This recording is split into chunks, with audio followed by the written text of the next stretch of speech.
This is the Moonlight Graham Show, a freewheeling conversation with the role players, the underdogs, and guys with flat-out great stories in sports.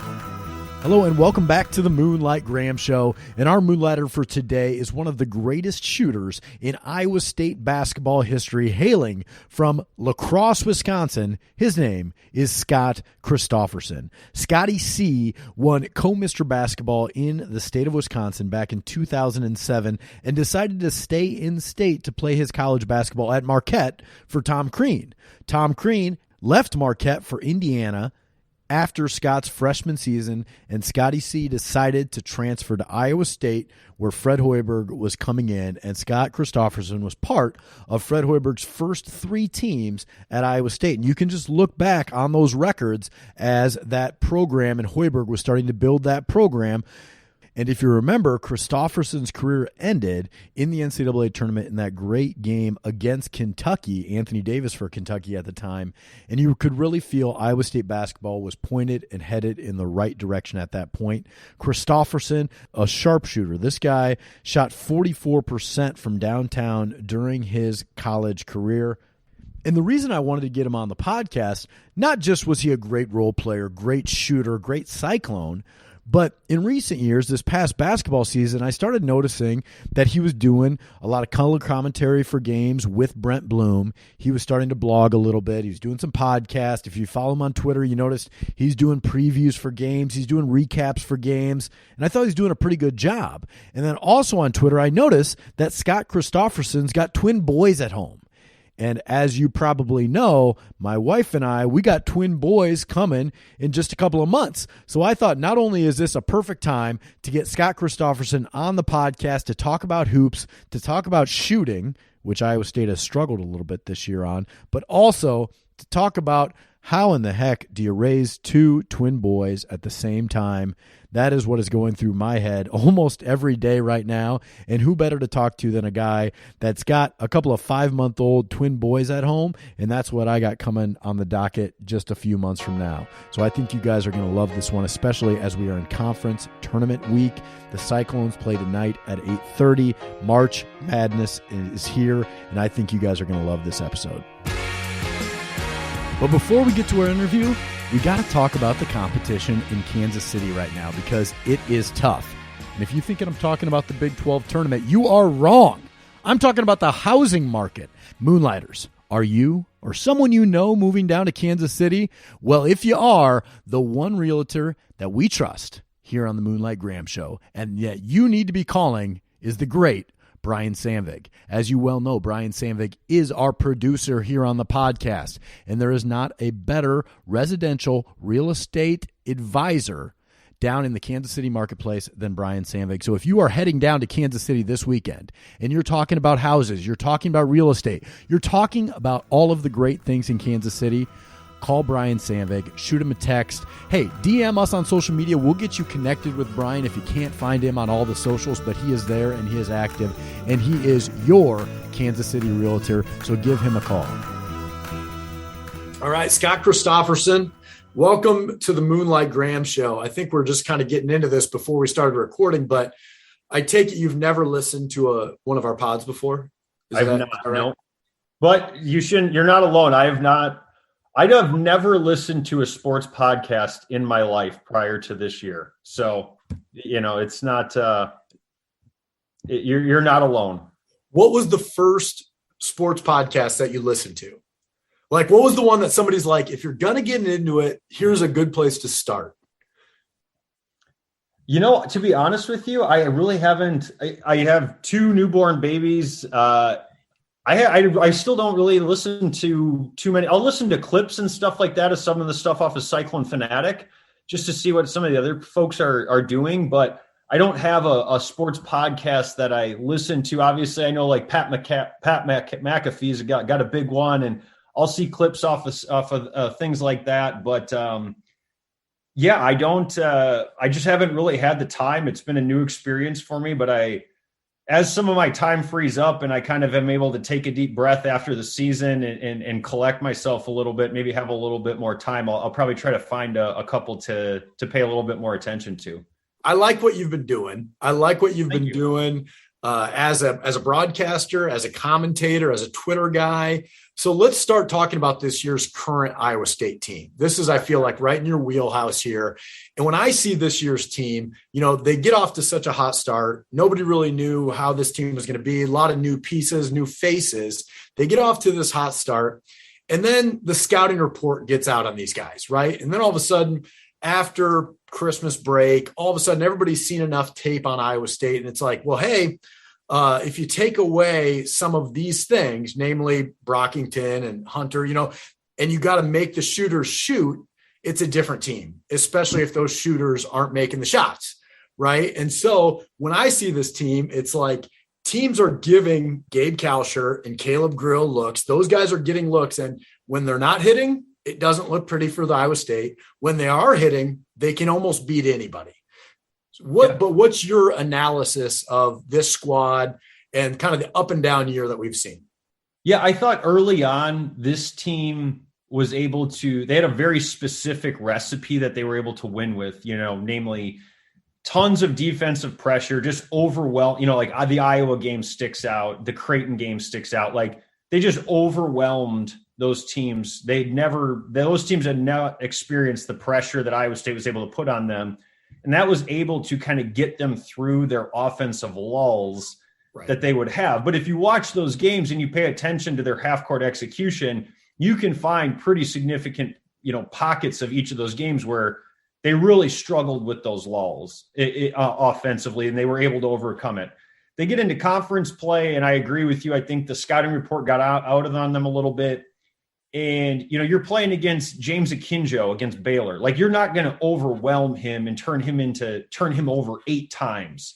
Right. And I think what happened was they were still playing pretty good defense for the most part, but teams were starting to make them pay a little bit more for some of their, I would say, like getting out of position, being overly aggressive. And then they were still forcing turnovers, but they weren't able to capitalize the same way they did early, turning those turnovers into points on the other end, which would get them through those offensive lulls. So what this team was kind of forced to do was play offensive, quality offensive basketball in the half court for 30 to 40 minutes of a game against some of the best defensive teams in the best defensive league in the country.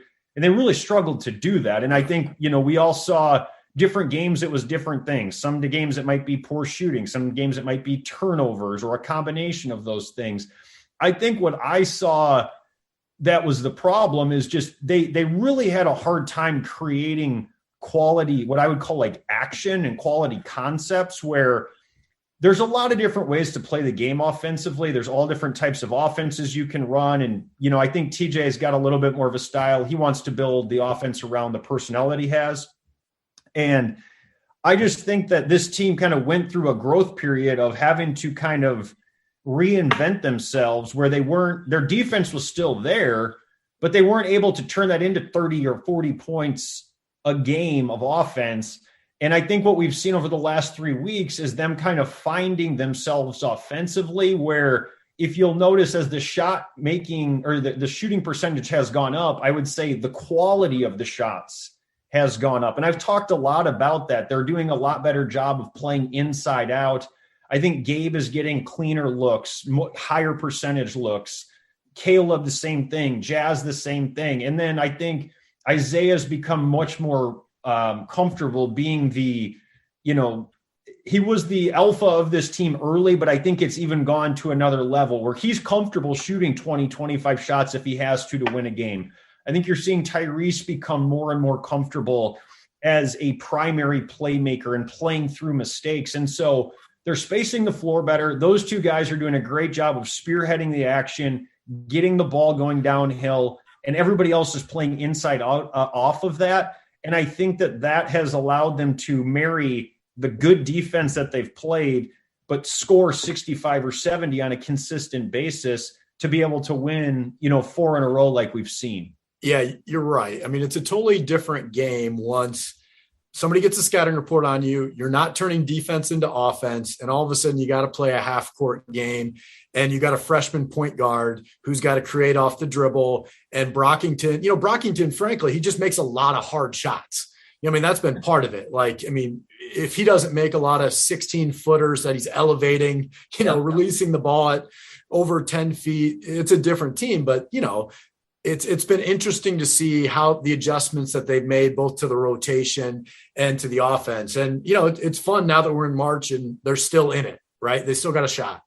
Absolutely. And I think that I've always been more of a process person than an end result guy. So like for me, I just looked at the quality of looks that they were getting. And early on in conference play, there were so many possessions where the ball would move, but it would never get inside of, 18, 19 feet. They didn't really guard our 5-man.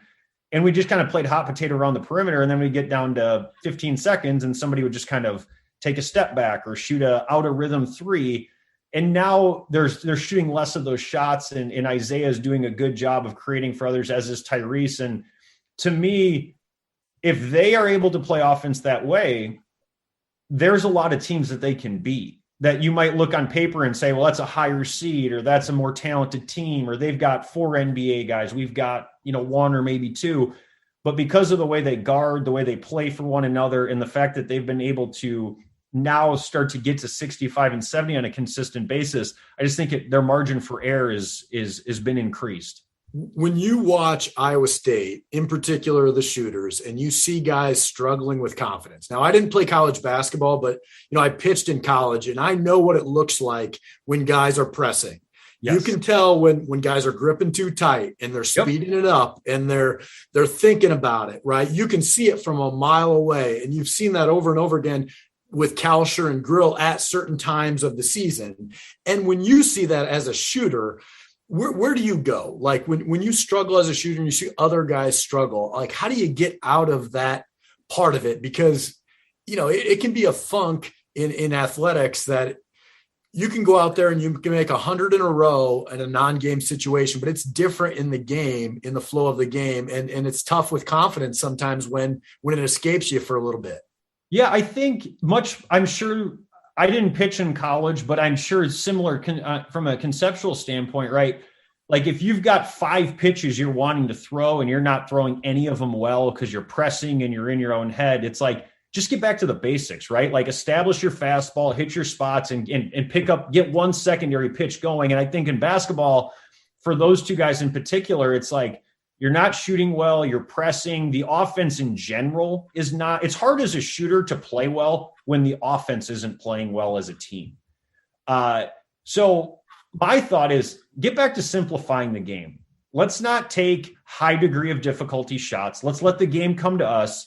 Find a way to – and I think this is where Gabe has really played better of late. You're seeing him steal a basket off of cutting hard, getting out in transition and getting a basket, putting the ball on the dribble or on the floor and either getting to the free throw line or getting to the rim. That way, okay, you shoot 3 or 4 threes. Let's say you don't make any of them. You're still finding a way to get, 7 to 10 points and have a positive impact on the game. Plus, because you're shooting higher quality shots, your volume is down. So you're not going 0 for 10 or 0 for 8 from the 3-point line. Now, all of a sudden, you shoot 4 and you make 2 of those 4. You're feeling good about yourself. You feel like you're pitching with a 3 or 4 run lead. Now that shot coming off of a screen just gets to be a little bit easier because you feel like you're playing ahead a little bit. You're feeling better about yourself and things just tend to flow a little bit better. I know like the last game in particular, he didn't shoot well, but I would just say in general, letting the game come to them, playing within themselves. And then once you start to get in that rhythm and get a couple of positive things going, the basket becomes much bigger, much quicker. It's always easier said than done. It is, yeah. And there is no lonelier feeling than when you are in your head and you are pressing and you are struggling to find a good performance. I've been there. I've had 1 for 10 and 1 for 12 outings. And you don't even need to hear what the fans are saying because you hear those voices in your own head. And it's a hollow, lonely feeling. Well, especially when they're giving it to you. Yeah. You talk about taking good looks. Sometimes the other team's like, hey, we're giving you those good looks. Yeah. Go ahead. And then all of a sudden you recognize they're giving you the look and you're like, wait a minute. Yeah. And I think that as those 2 guys, if they can get I'm going to say 3 to 4 threes out of those two players, and they shoot 30% or better, this team is a much different team because now you have to guard them. And then they move Jazz to the 5 and you have to guard him. It is so difficult to run half-court offense when you, to your point, feel like you don't have to close out hard on the 2 guard, and you don't have to, you're playing a traditional center who's not an outside threat.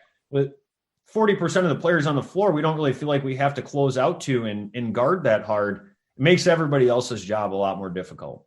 You won co-Mr. Basketball in Wisconsin your senior year of high school. How much fun is high school basketball when you're the best player in the state? Oh, gosh. It was a lot of fun because I played on a really good team with a really good group of guys. To be honest with you, as you're going through it, you're never thinking about, for me, I was fixated on winning the state championship, which unfortunately we didn't get the job done. And I remember them telling me I won, and it was kind of like somebody asking me to do a podcast. Just hadn't really crossed my mind yet. There's just so many things you're going through. You're trying to execute a perfect season and win it all. So it was a lot of fun to play on a really good team and with a really good group of guys. It's obviously great to have individual success, but as far as winning the award or thinking about yourself as the best player in the state, that wasn't really where my head was at that time, because there was a lot of really good players too that also could have won that award as well, in my opinion. You go to Marquette, stay in state, play for Tom Crean. After 1 year, Crean leaves, and you decide to transfer. From what I've read, you took one visit to Iowa State, and you're like, this is where I want to be. Yeah. What was it about Iowa State that made you say, nope, don't need to visit anywhere else? This is it. Yeah, one of the coaches that I played for in high school, Dave Donarski, his daughter obviously goes to Iowa State. Oh, yeah. He was the assistant coach my senior year, and he had coached TJ when TJ was in high school. So there was a relationship there between him and TJ. And when I had opened up that I was going to transfer, and TJ wanted me to come over for a visit, drove over, played a couple of open gym sessions with their guys. And I think at that time, I didn't play it hardly at all my freshman year. I was battling a pretty brutal knee injury, playing behind some really, really, really good upperclassmen guards. I wanted to stay in a high level and prove to myself and prove to everyone that I could play at that level. And I needed a program that wanted to have me, and that was, I think some of it is about fit too, right? So Iowa State at that time was in the rebuilding process. They were looking to bring in other people that they thought could maybe have a leadership role within the program. So I think there was just kind of me needing that, them wanting somebody with that sort of a demeanor to them. And I just think it ended up that, along with the relationship with TJ, there was a trust factor there. I didn't want to lose out on an opportunity to prove that I could play at a high level. And being I didn't really play too much my freshman year, I wasn't sure that there would be a ton of opportunities out there for me. So TJ was super aggressive, and Iowa State needed someone like me, and it just kind of was a fit for everybody, I think. You were kind of the tip of the iceberg for the pipeline from Wisconsin to Iowa State that we've seen over the last 10 years now. Is really the answer to that question, hey, TJ Otzelberger has a ton of good relationships in Wisconsin, and people over there trust him and know him? Is that it? I think that's probably a big part of it. I mean, Deontay was in my class and was the first to commit to Iowa State. That's right. And he, was a terrific player in the Milwaukee area, which a lot of really good players come out of Milwaukee and the Fox Valley area. So obviously, I think he kind of was the first, and then we got to play together. So, you've got the east part of the state and the west part of the state represented, two Wisconsin guys that, have different degrees of success, but have some success at Iowa State. And, if you're not going to go play at Wisconsin, or you're not going to go play at Marquette, where do you want to play? I mean, I can't think of anybody that went to Minnesota, or I'm trying to even think, and you would know better than I. Has there been too many Iowa guys from Wisconsin, guys that went to play for the Hawkeyes from Wisconsin that had a lot of success? I can't really think of any. I'm not saying there haven't been any players, but just guys that went on to have pretty good careers. So I think people see that, and then it's kind of well, they recruit this area. they like guys from this area. Guys that go there tend to have success and play well. And then obviously you've just seen a long pipeline of, much better players than I was, kind of reinforce that that's a great place to go play college basketball if you're from the state of Wisconsin. What was up with the hustle shirt under the jersey at Iowa State? The hustle shirt. You wear the T-shirt under the jersey. I always call it a hustle shirt because, Got it. Yep. Guys, it used to be the thing back in the 90s. If like the seventh man would always have the shirt on under the jersey, so people would know that he was diving for loose balls and hustling more than everybody else. So I always call it the hustle shirt. But then you were rocking the hustle shirt too. I just like to stay warm. That was the biggest thing. So it just helped me stay warmer on the court. That's really as simple as it was. Did you always wear it? No, I didn't wear it because when I was growing up, it's the game's come a long way now as far as like the gear that people get in high school and things like that. So now, every kid's got the tights and the, whatever you want, you've got it. And it just had never been offered to me. Well, I started wearing them in practice and just stay warm. I think we were practicing at state gym. That old state gym, and it'd be November, December, and I for sure was like a couple of windows out in that place. I mean, it was always frigid in there, and you're just trying to stay as warm as you can. And I just got comfortable with it, and always liked it. You see that a lot more, of course, in college than the NBA. Like college, there are a couple of guys on every team that are wearing the shirt under the jersey. You never see that in the NBA. Like Doug McDermott, famous for wearing the shirt under the jersey. Him and Grant Gibbs at Creighton. He gets to the NBA. He's never worn the shirt. Why do we see it in college, but not in the NBA? You'd have to ask somebody that played in the NBA. I don't know, man. I don't know what the story is there. Maybe they've got better warm-ups, or I don't know, man. All right. Well, so the shot that I remember most from your career is the buzzer beater against Okie State. Yep. Right. And they let you just walk into a three, walk into that there. How often do you think about that shot? Like it's literally a shooter's dream when you watch that replay. Yeah. I don't know. I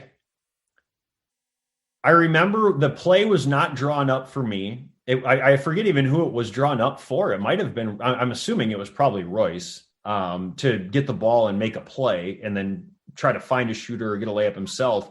But I remember that if they guarded a certain way, I was going to hit Bab, and then I was going to run into a handoff, and they opened it up. It was very obvious read, and they kept backing up. The guy that was guarding me, I think it was Keaton Page, like he just kept backing up and backing up and backing up, and I mean, it happens so quickly. You're not really thinking about it. Obviously, we've all practiced in our backyard a million times. 5, 4, 3, 2, 1. You shoot it. And it goes in. Obviously, it banked in. Not going to say that I called glass because I didn't, but you'll take it every time.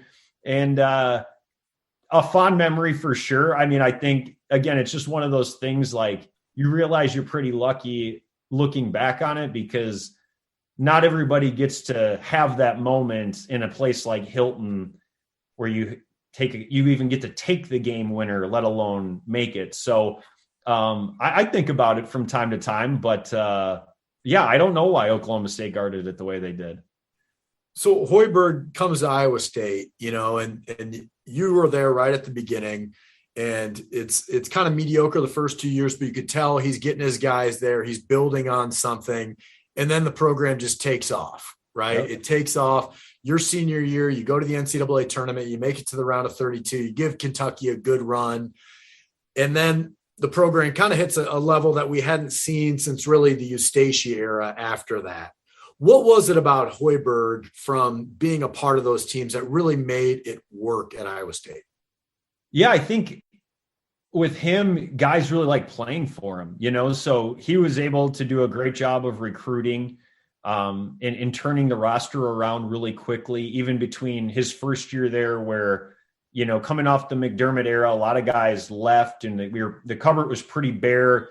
We put together a team his first year and Deontay had a great year and we were close in a lot of games, but we just probably two players, maybe we'll say, short of being able to kind of break through. Well, then the next year we had all those transfers come in kind of stumbled through our way through non-conference. And then right around conference time, we kind of came together and started to finally gel.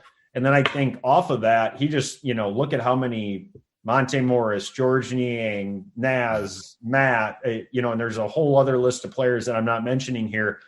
And I think guys like playing for Fred because, he's going to give you the freedom with, if you're in the rotation, you're going to have a lot of freedom to go out there and play your game. And he does a good job, I think, of inspiring confidence in players to believe in themselves and go out there expecting to play well and make shots. And he does a great job with spacing.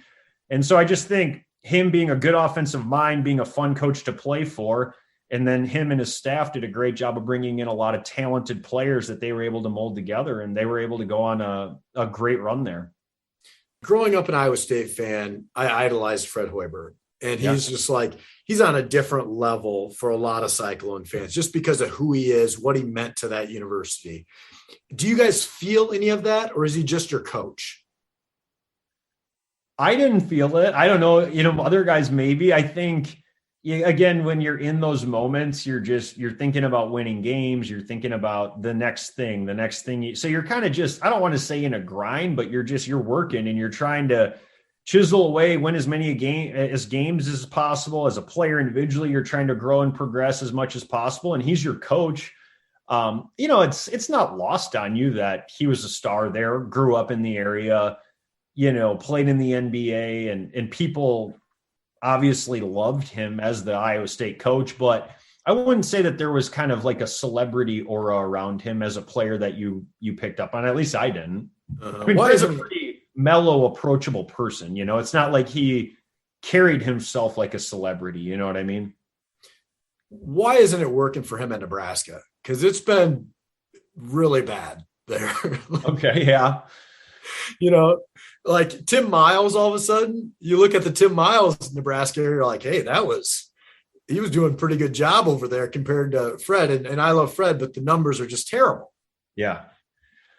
First off, I can't sit here and say I've watched a ton of Nebraska basketball over the last few years. So I'll speak generally, but I also would say there's people that know a lot more about this particular situation than I do.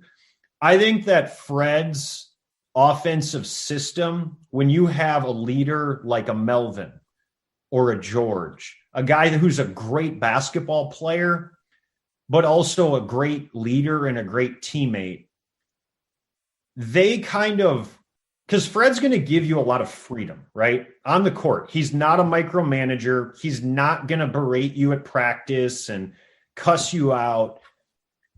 And so you have a lot of freedom. And if you don't have an influential player on the court to kind of keep organized, it can become a very one-on-one type of offense, very stagnant. And all it takes is one or two players to adopt that mentality, and it forces everybody else to play that way.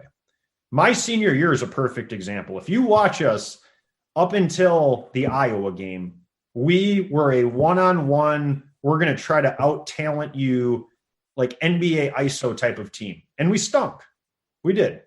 We didn't beat anybody that was any good. We got rolled at Michigan. Northern Iowa beat us at home. Not Creighton, but Drake got us. And then all of a sudden, the Iowa game kind of galvanized us. We started to kind of figure out how to play off of Royce. I think Royce and I were able to build a special bond on the court and we were able to kind of organize the freedom that we had, where everybody got to play a role and everybody got to touch the ball, but it wasn't a one-on-one fest. I watched Nebraska play against Creighton earlier this year, and it reminded me of what we looked like the first half of my senior year. And so from afar, it seemed like to me they don't have one or two of their star players who know how to kind of lead and manage that freedom. And so what it looked like is a lot of talented open gym guys that were trying to play an open gym style of basketball in a college game. And all it takes is one or two of your main players to adopt that. It forces everybody else to play that way. And if I were to guess, that would be kind of what the general gist of what I saw when I watched them play against Creighton. All of a sudden this season, you're doing color commentary with Brent Bloom, and you guys have made a really good team. You're doing Twitter videos, before and after games. You're doing some podcast stuff with Cyclone Fanatic. Talk to me about just like what all of a sudden this dive into this role has been like for you. Yeah. And is this what you want to do? Do you want to be a sports commentator now? Yeah, so I never thought about doing this. I didn't study this in school. I got a call last summer from Chris Williams asking me if I would be interested in being on with Cyclone Fanatic, doing a podcast. And he brought up the idea of writing a column. And I was like, well, I would love an opportunity to kind of work on, my speaking skills and my writing skills. And obviously, to come back and be a part of the Iowa State community and really be in it would be a lot of fun. But in the back of my mind, I'm like, man, I've never done this before. I might stink at it. I have no experience. I'm not I was in tune with the sports world, but I'm not a guy that had been living in the sports world, watching game in and game out. And then the broadcasting stuff, Iowa State reached out to me and asked me if I'd have any interest in doing that. Kind of the same thing, like, yep, a whole new skill set, something different from what I've always done. Let's give it a whirl. But in the back of my mind, I think coming into this year, I just wanted to work as hard as I could reasonably do at it and not embarrass myself. Hope to, continue to get better and better. And what I realized in doing it all is it's a lot of fun. And I think that's been the biggest thing for me is like, it's the Twitter videos. I didn't even have a Twitter, and I was out in New York with Chris Williams, and he's like, you should get a Twitter. And I'm like, man, I live the most boring, ordinary life of anybody Like, I don't think anybody on social media really cares what I have to say or what I'm up to. And he's like, well, just do it about basketball. So we had a couple of beers, and I was like, you know what? All right, I'll make it just for basketball. Let's do it. And then he came up with the idea before the Memphis game. Like, you should just do a little 90-second clip on your thoughts going into the Memphis game. I'm like, all right, I'll try it. And slowly, just was welcomed with such open arms from all the Iowa State fans and in the community of like, hey, you're doing a good job. We really like this. So I just started doing more of it. And same thing with the broadcasting, like got a lot of positive feedback on that. And, look, I don't think I was perfect by any stretch of the imagination. Your first game to your last game, you can tell you're improving. There's a lot to work on. But I think for me, just because I've gotten so much positive feedback from the fans, it kind of allows me to like, all right, I want to do more of this, because coming into it, I was nervous as heck. I mean, I don't want to stink. I don't want to embarrass myself. I don't want to annoy somebody trying to watch the game. I want to help them enjoy the game more than what they would on their own. And I think that's really what has made me want to do more of it. Now, do I want to do it as my full-time job? I'm not there yet, but do I want to do more of it next year? Yes, absolutely. Are you trying to take Eric Heff's job? No, I'm not. I don't want to replace Eric Heft. He's a legend. I mean, that's like having to follow Fred Hoiberg. You know what I mean? Who wants to do that? You want to be the guy after the guy that replaced him, right? No, I mean, I love doing the games with Brent. He was so helpful and just an easy, he's obviously really good at it, and he just makes it a lot easier on you, kind of talking you through things, helping you understand how things flow. And he just sets you up so easily. But I think like a nice, sensible step, if I could do like another dozen games next year outside of Iowa State, because I don't know that the Big 12 network would let me do Iowa State games, being that I went there. But if I could do 12 Big 12 games or some games in the Big 10, like, absolutely. I think it'd be a lot of fun. I love doing it. And I think that would be a sensible next step. You came kind of right before the NBA went heavy into the 3-point stuff. Yeah. Right. And all of a sudden there's kind of this new guy in the NBA. Matt Thomas is one of them. Duncan Robinson's another. Well, all of a sudden there's a job for the white guy that only shoots threes, right? Okay. Or just the shooter, right? And like Matt Thomas is your size, from Wisconsin, has carved out a nice little niche for himself. Duncan Robinson has taken that to another level because he's a little bit different type of player, right? He's a bigger, stronger guy.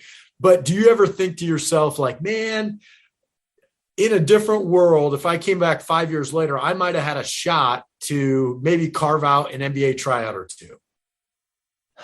Yeah, I don't necessarily think about it that. Like, Matt's a guy, I know Matt well. I shouldn't say I know Matt well. Matt and I worked out together a lot in the summers when he was still in high school and I was in college. Now, I haven't talked to him in a few years, but I knew him well at that time. And, you know, to see him and how he's just capitalized on every opportunity that he's gotten, I'm just happy for him that he did that. I would say the part that I probably more reflect on is I didn't necessarily get some of those opportunities, maybe because of this new shift in the NBA, but the opportunities that I did get, I didn't do as good a job with them as I wish I would have done. And I think for me, what I've tried to take from that is, well, I don't want to make that mistake again. So when I go into the business world, or I get a chance to broadcast 8 games, or I get a chance to do a podcast, it's like, I'm going to make sure that I put everything that I can into making that a great experience for myself. And if it opens up to new and better opportunities, great. And if that's all it ever is, that's okay too. And I think for me, that has been a really good like learning tool and a good source of like fuel for me to say, I don't want to look back anymore on my life and say, well, I wish I would have been a little bit more locked in. I wish I would have taken a little bit better care of that opportunity. I just look at somebody like Matt and I'm like, for a young player, do everything he did. He had to wait his turn, right? He didn't have instant success at Iowa State. I don't even know, did he average over 10 points a game until his senior year? I don't think he did. But he stayed the course. He kept working. He stayed ready. When he got his chance as a senior to have a bigger role, he capitalized on it. And then he got to go have a couple opportunities in Spain, and he crushed it. And then he got an opportunity in the NBA. And every time he gets a chance, he's ready and he plays well. And I'm like, to me, I would just say, like, look at a guy like that and do what he's doing if you're a young player, because that's life. You don't just get handed every opportunity you want whenever you want it, but it's the guys that stay ready, that continue to embrace the day-to-day, grind and keep themselves ready. They're the ones that capitalize on their opportunities. Jaden Walker, and a Cyclone that comes to mind with that, he's really done the nice job in these last few games. So I kind of look at it more that way than I do of like, oh, I could be in the NBA. You know what I mean? Because that's just, I don't know. To me, I don't get anything out of that as far as like, well, how do I grow from that? You know what I mean? That's kind of, oh, poor me, you know, and I don't necessarily want to see it that way. How surprised are you when you found out you and your wife were having twins? Oh my gosh. Neither of us have ever had twins in the family. Really? We were living in the Twin Cities when we got pregnant. Because of the way my job, I cover Western Wisconsin, and she wanted to stay at home with our kids, at least while they were young. So we decided to relocate to a place where we cut down on my drive time. So we think we're having one baby. We come down here. We've had our 12-week ultrasound, did genetic testing, like one baby, it's a boy. We're so excited. We go into our 21 or just 20 weeks, but it was our 21-week. They didn't catch it at the 12-week? No. And we're sitting there and the nurse is, doing the thing where they rub the whatever on her stomach. And she's like looking around and I can tell she's really confused. And my first is like, is something wrong? You know what I mean? Like, did something happen? And she goes out, talks to somebody, comes back in, she does it again. And she's like, honey, you got 2 babies in there, saying that to my wife. And I just started laughing. Like, what do you even say? You know what I mean? Like, hadn't even crossed my mind. I had jokingly said we should have twins, but like it never dawned on us. So that's actually how that happened. And, took us at least a week to kind of come off of the high of like realizing you're going to have identical twin boys. And then it kind of sets in like, we got to get double everything. And we're going to have double the workload initially on this. And so that's been, it's been a lot of fun, but I'd be lying if I said it's not been super challenging, all while I decided to take on a new, little side hobby, I guess. So have you gotten them mixed up yet? One is a couple pounds bigger than the other. But they're identical, huh? They will be identical. The other one is catching up. So it's getting harder to tell them apart, but you can still tell them apart pretty easily. And I think there'll come a day, though, where it gets to be pretty difficult soon because the other one's starting to catch up. What's been the toughest part of two? I mean, so we've got a 1-year-old and we got twins on the way. So I feel like I know, the sleepless nights, the bottles, like that schedule. But all of a sudden, the two thing, like you're saying, like doubling everything has kind of put my mind in pretzels kind of a little bit, thinking about like, well, how does the breastfeeding work then when you got two of them? Or how do you, same crib. I'm in the nursery right now that I'm doing this interview. You can see a crib in the background and the whole thing. Every time I stare at two cribs, it still blows my mind, Yeah, we don't have anything else to compare it to, so I can't tell you what it's like to just raise one at a time at that stage, but it seems like anyways, you have to be on a strict schedule because if you just let them both go with the flow, like feed them when they're hungry, change them when they cry or whatever, you'll never stop moving. So the biggest thing that's helped us is like we get them up at the same time every day. We feed them at the same time every day. They take naps at the same time every day. And then we can build in time throughout the day to get done what we need to get done. I would say that would be the biggest piece of advice. After you get through, I think it's the first 2 weeks, get them on the same schedule and don't let them off. Because we tried to do a couple of nights where we just was, all right, we're not going to wake up a sleeping baby. If one of them wakes up, I'm telling you that's a nightmare waiting to happen. You will not sleep that whole night. How's your wife doing?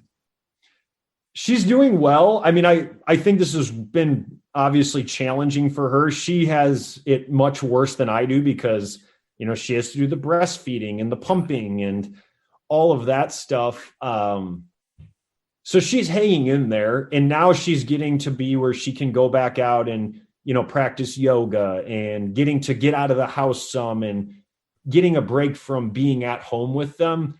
I think the most challenging part, in my opinion, for her has been like, we did this and then it starts to get cold. You've got a new round of COVID going around. So you're, especially with newborn babies, like going to be super cautious.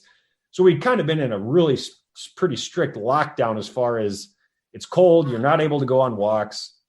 We're not really going out and going to a restaurant or doing anything outside of the house. And you kind of just naturally get cooped up. And then you don't ever get a break from, 2 hours of sleep, 3 hours of sleep, whatever it is. And after a couple of months, I mean, I've said to people, like, there's no higher high than having children, but you will find out your worst character flaws at about 3 a.m. when you've got two little babies going bananas and you haven't slept for more than 2 hours and a night in like 2 weeks. Like, you will find out everything that's wrong with you in those moments. So it's getting better now, though. They're sleeping better now. They're on the schedule. So I will say, once you get through about the first 4 months, it seems like for us anyways, it started to get a little better. I remember the first time I saw that you had twins on Twitter, and it was, we're knee deep in the college basketball season and you're doing games. And I'm like, wait a minute, was this video from like 2 years ago? How is he possibly calling a game and, have enough time and sleep and all that? I got to imagine you're calling a game and in the back of your mind, or probably not even in the back of your mind, you're like, I'm low on sleep. Here's what my wife's dealing with right now. And you got all that else going on while you're trying to do this new thing too. Yeah. Learn a new thing. And, it's been challenging. I'm obviously super grateful to my wife for allowing me to do that. And her parents and my parents have been very helpful, kind of helping us cover and stuff like that when I was doing some traveling for it. I can tell you, I'm looking forward to hopefully getting to do more of it next year. And they're a little older and we can bring them with, and everybody can go to the game. Like, that'll make it more enjoyable. I don't know how I got all that done. I mean, like, you're in it and you just figure it out. But now I kind of look back on it and I'm like, yeah, that was crazy. I don't know how I did that. Well, congratulations on the twins. Congratulations on being a dad. Give your wife a big hug tonight. I can only imagine what she's been through over the last few months. And also just, thanks for coming on the pod, but great work thus far, the calling the games and the Twitter stuff and the Cyclone Fanatic stuff. I think you've done a great job thus far. So keep up the good work, and it's been good to meet you here on the show. Yeah, thanks for having me. It was a lot of fun to come on. Thank you for listening to our interview with Scott Christopherson. And as I was talking to Scotty C, I started thinking about how great of a three-point shooter he was, and it led me down the rabbit hole of Iowa high school basketball record book and looking at who's got the all-time three-point record in Iowa. And it's interesting because in a post-Curry world, you would think that the three-point record holder in the state of Iowa was somebody who came after Steph Curry, right? Came within the last 10 years or so because of how the game has evolved so much to now everything is either a layup or a three-pointer. But if you look at the Iowa high school three-point record book, the number one guy is Brooks McCowan from Wapsie Valley. He made 365 three-pointers during his career. He played 20 years ago from 2000 to 2004. 2003, I think. After him, number two is Kerry Cohorn from Tri-Center Neola. 94 to 97 is when he played. He made 352 threes. Number three is the great Brian Pearson from Palmer, Iowa. He played from 1985 to 1988. He hit 350 threes. Jeff Horner, another Moonlighter, is number four. He made 347 threes. He played for Mason City from 1999 to 2002. Jim Calkins from Newell Fonda, he made 314 threes. He played from 88 to 91. And then Troy Skinner is sixth on the list, another Moonlighter. He made 303 threes back in 85 to 1988 on that same team at Palmer with Brian Pearson. And isn't it interesting, in today's game where more three-pointers seem to be taken than ever, that the top six guys in Iowa high school basketball history are all from 20 years ago back to almost 40 years ago, going back into the 1980s. So that's your fact for today. Enjoy March Madness, guys. Thank you for listening to today's episode. As always, thanks to the team here at the Moonlight Graham Show, my brothers Neil and Andy Flattery. Of course, our great producer, Brian Samvig, who does everything behind the scenes. Brennan Gargano with the great artwork that you see from every episode of the Moonlight Graham Show. Brennan Gargano is the guy that's doing that. And of course, the trusted co-host, Tommy Griffin, who is putting together every write-up of each episode. Tom Griffin does that and also is the best co-host in the business. Thanks to our sponsor, The People's Company, of course, Matt Adams and Andrew Zelmer. Those guys are the best farmland guys in the business over at The People's Company. Thank you for listening to today's episode, and have a great week, and enjoy March Madness, Moonlighters. It's Moonlight Graham, yeah. It's a pretty good program, broadcasting to the heartland. Sports stories for the everyman. It's Moonlight Graham, yeah. Please follow us on Instagram. You're loving us on Twitter too. You download every pod we do. It's Moonlight Graham.